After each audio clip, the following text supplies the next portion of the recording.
Од утре стабилно и облачно време, а од викендот не очекува намалување на температурите. Според синоптичарите, студот ќе продолжи и во текот на наредната недела, со утрински температури од -10 до -4 степени. Сепак од Хидрометеоролошкиот завод велат снежниот бран кој го зафати Балканот би можел да ја зафати и Македонија, а врнежиот снег во деновите околу Нова година.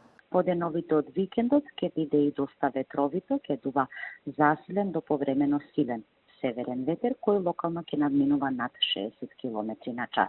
Овој бран што ќе го зафати поголемиот дел од Балканскиот полуостров има услови да го зафати нашето подрачје во последниот ден од оваа година и во првите денови од новата година. Може да не одмине, да не се спушти толку, ние сме сепак по на југ. Надлежните уверуваат дека се подготвени за зимската сезона. Од град Скопје велат дека имаат склучени договори за одржување магистрални и собирни улици на територија на градот со јавното предпријатие улици и патишта, како и договор за ангажирање специјални возила за зимско одржување сообраќајници. Оттаму велат на залиха има 3500 тони сол, со можност од дополнителни 1500 тони доколку е потребно. Од Македонија пак велат дека имаат на располагање 191 возило на терен за справување со снег.